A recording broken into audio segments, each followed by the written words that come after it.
Hello students, कैसे हैं आप। नमस्कार, स्वागत है आपका हमारे चैनल स्मार्ट स्टडी में। अगर आप Punjab Hindi master cadre, Hindi net, JRF, TGT, PGT की तैयारी कर रहे हैं तो आप हमारे चैनल को अभी सब्सक्राइब करें, क्योंकि जहां पर आपको बिल्कुल फ्री में कंटेंट मिलने जा रहा है। जी हाँ, बिल्कुल फ्री में। तो चलिए आगे बढ़ते हैं और आज का हमारा टॉपिक है साहित्य इतिहास लेखन की परंपरा।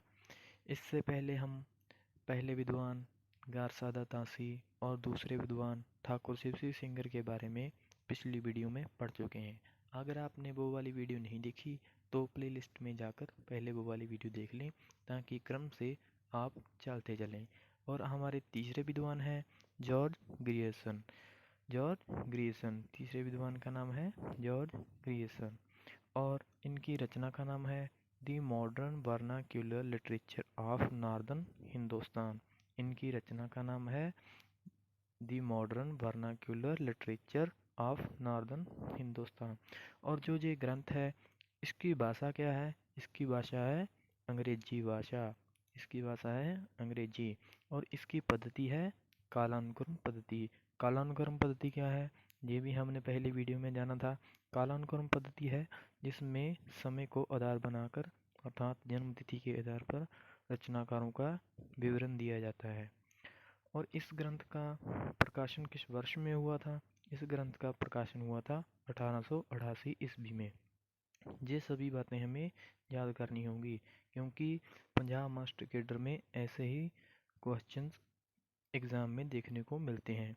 जैसे कि साहित्य इतिहास लेखन की परंपरा के पहले विद्वान कौन हैं? भारतीय पहले विद्वान कौन हैं? जॉर्ज ग्रियर्सन की रचना का नाम बताइए। उसकी भाषा क्या थी? उसकी पद्धति क्या थी? उसका प्रकाशन कब हुआ? ये ऐसे सवाल आपको एग्ज़ाम में देखने को मिलेंगे, और हम इन सभी सवालों को कवर करते हुए आगे बढ़ेंगे। इस ग्रंथ का प्रकाशन एशियाटिक सोसाइटी ऑफ बंगाल की पत्रिका के विशेषांक के रूप में हुआ था। जी हाँ, सबसे पहले 1888 ईस्वी में एशियाटिक सोसाइटी ऑफ बंगाल की पत्रिका के विशेषांक के रूप में इसका प्रकाशन हुआ था। लेकिन एक स्वतंत्र रचना के रूप में इसका प्रकाशन 1889 ईस्वी को हुआ था। जी हाँ, 1889 ईस्वी को हुआ था, लेकिन इसका प्रकाशन वर्ष 1888 ईस्वी ही सही माना जाता है। जी हाँ। और अब हम देखेंगे कि इस ग्रंथ में केवल हिंदी के कवियों को स्थान मिला था। जैसे कि पहले वाले ग्रंथों में कुल कवि अलग होते थे और हिंदी के कवि अलग होते थे। इस ग्रंथ में केवल हिंदी के कवियों को स्थान मिला था। इसमें कुल 952 कवि थे, और जिसमें से 886 शिव सिंह सिंगर के ग्रंथ में वर्णन किए हुए थे, और 66 कवि ऐसे थे जो उस ग्रंथ में नहीं थे, अर्थात इसमें नहीं थे। और टोटल कितने हो गए? 952। इस प्रकार इस ग्रंथ में 952 कवियों का वर्णन हमें देखने को मिलता है। जी हाँ। और जो ये ग्रंथ है, इस ग्रंथ को 11 अध्यायों में विभक्त किया गया है, और प्रत्येक अध्याय एक काल का सूचक है। और प्रत्येक अध्याय एक काल का सूचक है। हर अध्याय का नामकरण भी किया गया है। हर अध्याय का नामकरण भी किया गया है। इस नामकरण में जैसे सबसे पहले चारण काल है, फिर 15वीं शताब्दी का धार्मिक पुनर्जागरण काल है, फिर जैसी की प्रेम कविता है, फिर ब्रज का कृष्ण संप्रदाय है, फिर मुगल दरबार है, तुलसीदास है, रीति काव्य है, तुलसीदास के अन्य प्रवर्ती कवि हैं, महारानी विक्टोरिया के शासन में हिंदुस्तान है, कंपनी के शासन में हिंदुस्तान है, 18वीं शताब्दी है, और भारत का नाम है विविध, जिसे गिनती में नहीं रखा जाता, इसीलिए हम इसे 11 अध्यायों में विभक्त कहते हैं। अलग अलग पुस्तकों में किसी में 11 अध्याय, किसी में 12 अध्याय बताए गए हैं। 12 इसीलिए बताए गए हैं क्योंकि भारत का नाम विविध है, जिसे हम काउंट नहीं करते। और हम अगर एग्ज़ाम में ये प्रश्न पूछा जाता है तो हम 11 अध्याय को ही सही मानेंगे।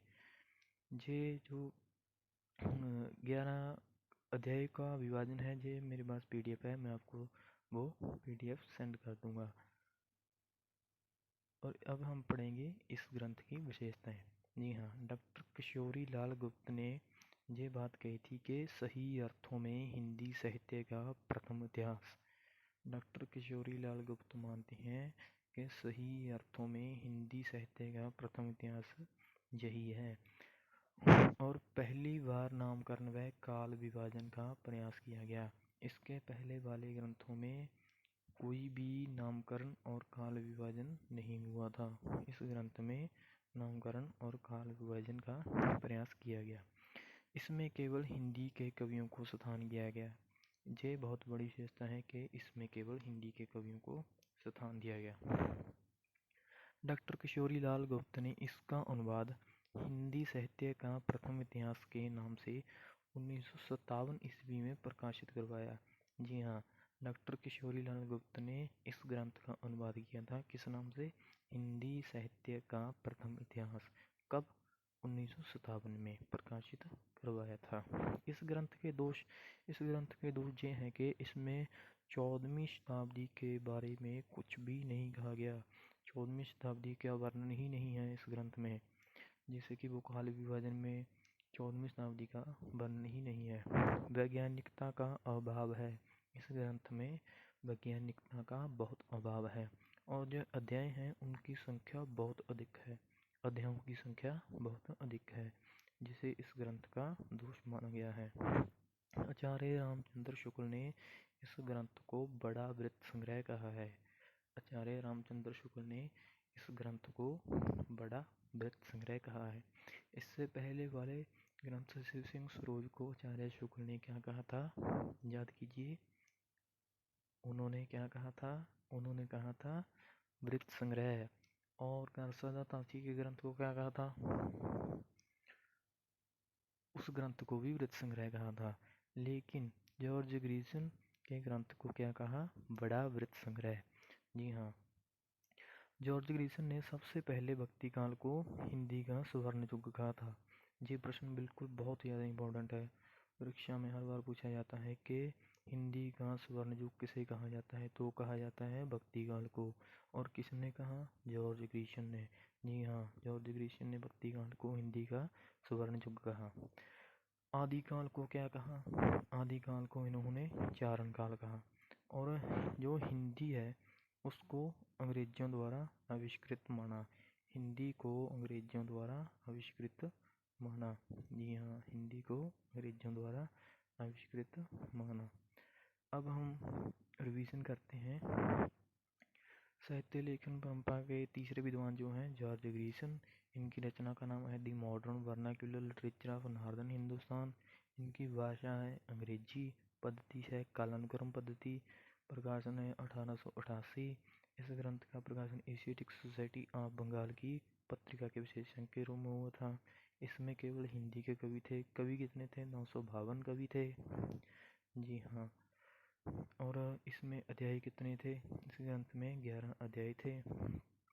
अनुवाद इसका किया था किशोरी लाल गुप्त ने। किस नाम से? हिंदी साहित्य का प्रथम इतिहास नाम से। इसका दोष सबसे बड़ा है 14वीं शताब्दी के बारे में कुछ भी नहीं कहा गया। आचार्य शुक्ल ने इसको क्या कहा था? बड़ा वृत्त संग्रह कहा था। और जॉर्ज ग्रीसन ने भक्ति काल को क्या कहा था? स्वर्ण युग कहा था। आदिकाल को क्या कहा था? चारण काल कहा था। और हिंदी को अंग्रेजों द्वारा आविष्कृत माना है। इस प्रकार हमने आज तीसरे विद्वान के बारे में भी बड़े ही आसान तरीके से पढ़ लिया है और उम्मीद है कि आप भी इसे बहुत ही अच्छे ढंग से समझ गए होंगे।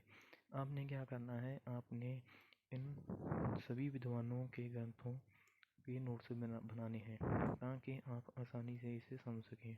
और अगर कोई भी डाउट है तो आप कमेंट सेक्शन में या व्हाट्सएप नंबर पर मैसेज कर मुझसे क्लियर कर सकते हैं।